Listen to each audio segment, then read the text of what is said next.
Welcome to The Explainer. Today, we're diving into one of the most infamous, head-scratching, unsolved cases in American history, the 1947 murder of Elizabeth Short, tragically known to the world as the Black Dahlia. Now, we aren't here to get tangled up in Hollywood myths or wild, sensationalized rumors. Instead, we're focusing strictly on the hard facts, the 1947 forensics, and the actual investigative files. I'm going to walk you through the real evidence, the genuine suspects, and the very real limitations of mid-century police work that somehow allowed a killer to vanish into thin air. To really wrap your head around just how chaotic this case got, listen to this incredible quote from LAPD's Sergeant John St. John. He was famously known as Jigsaw John, worked this case for years, and he noted, "It is amazing how many people offer up a relative as the killer." I mean, that perfectly captures the nightmare investigators were dealing with. The media frenzy was so intense, the public was so obsessed, that the LAPD was literally flooded with false confessions and people trying to turn in their own family members. It was absolute chaos from day one. Section 1. The Gruesome Discovery, January 15, 1947. Let's put ourselves in the shoes of those detectives arriving at an empty lot in Leimert Park, Los Angeles. The clinical reality of what they found was just staggering. The victim had been killed only about 10 to 12 hours prior, but her body had been completely drained of blood and washed perfectly clean. And most shockingly, she had been carefully bisected at the waist.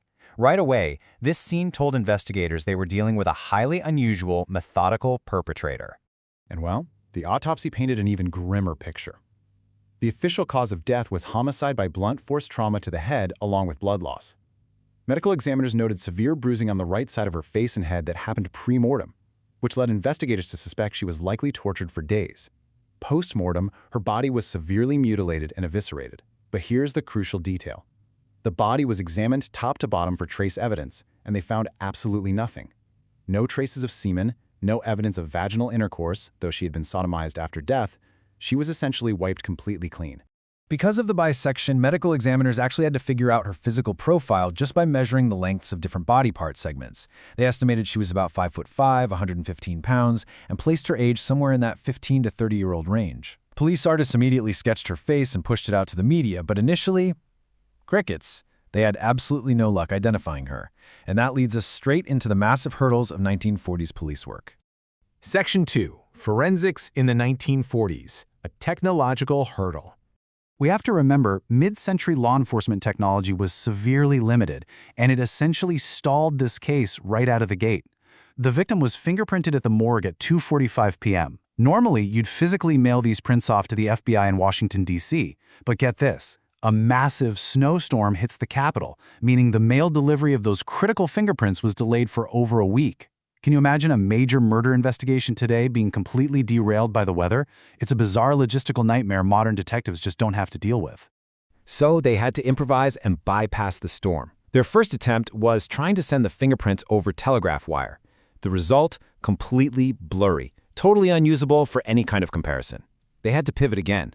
For their second attempt, they securely mailed an enlarged photograph of the fingerprints to the FBI. Finally, analysts got a match.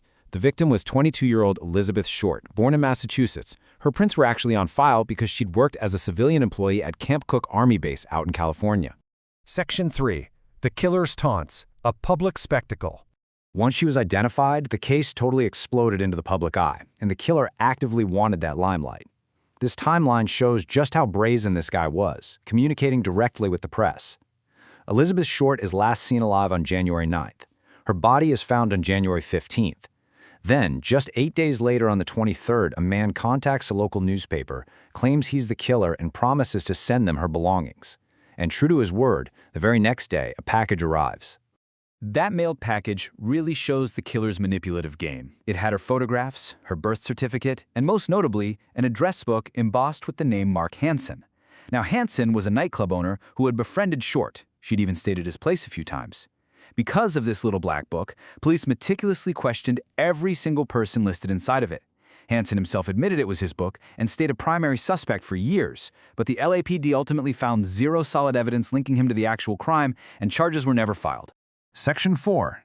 The medical suspects, following the anatomy. Since the general suspect pool was a total dead end, investigators shifted gears. They started looking at the surgical precision it took to bisect the body. This led them to the most logical suspect pool, men with medical backgrounds. You had Leslie Dillon, a former mortician who sent letters blaming an alter ego, though he was deeply mentally unstable. You had Dr. George Hodel, an STD specialist, but police could never prove he and Short even met. Dr. Patrick O'Reilly, an orthopedic surgeon with a violent past, who turned out to be a serial liar using a fake name. But then, look at Marvin Margolis. He was a known boyfriend of Short's, a pre-med student at USC, and he had severe WW2 trauma from handling corpses. Crucially, he had access to the USC medical lab, which routinely held cadavers and happened to be on vacation during the exact time Short was murdered, literally the perfect facility to drain a body. Now, despite Margolis checking so many boxes, Dr. George Hodel is probably the most famous suspect today, and it's largely because of this chilling 1949 wiretap recording. Hodel is caught saying, "Supposing I did kill the Black Dahlia. They couldn't prove it now, killed her, maybe I did kill my secretary." I mean, it sounds incredibly damning, right? But as focused learners, we have to look at this impartially. The LAPD completely cleared Hodel after a month-long investigation. Modern authors had pointed out that while both were in LA for weeks at the same time, police mapped out a comprehensive timeline of Short's whereabouts, and there was absolutely zero proof that the two of them ever crossed paths. So how did they narrow anyone down?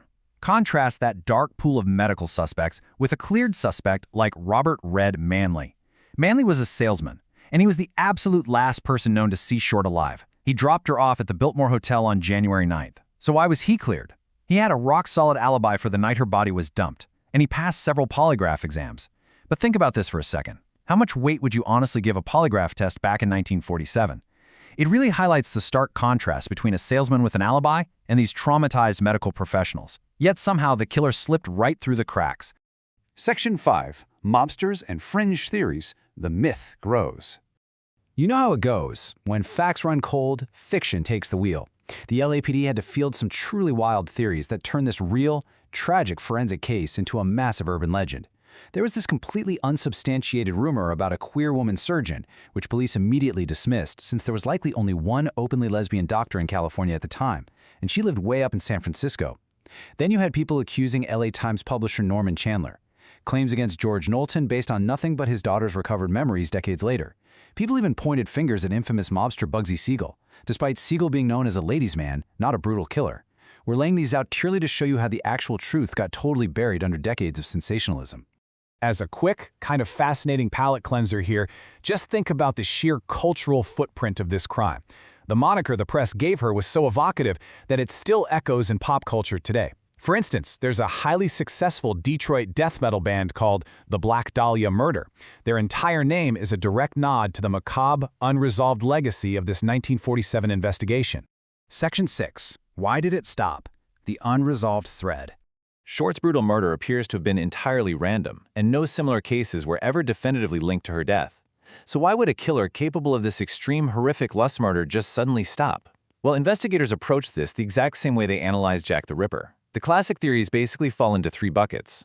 First, the killer just changed his MO and became much more careful about how he disposed of bodies. Second, the perpetrator died or maybe got locked up for a completely separate crime, taking this secret with him. Or third, the killer relocated and kept operating somewhere else in the United States, easily evading detection in an era long before national databases existed.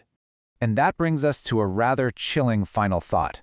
If this perpetrator, a guy with clear medical knowledge, immense brutality, and the sheer audacity to taunt the press, simply changed his methods and moved out of Los Angeles, who else might he have killed in the shadows under a totally different name? It's a haunting question, and exactly why these historical cases still captivate us today. Thanks for joining me on this deep dive into the real evidence of the Black Dahlia. Keep asking questions, keep pursuing the facts, and I'll see you in the next explainer.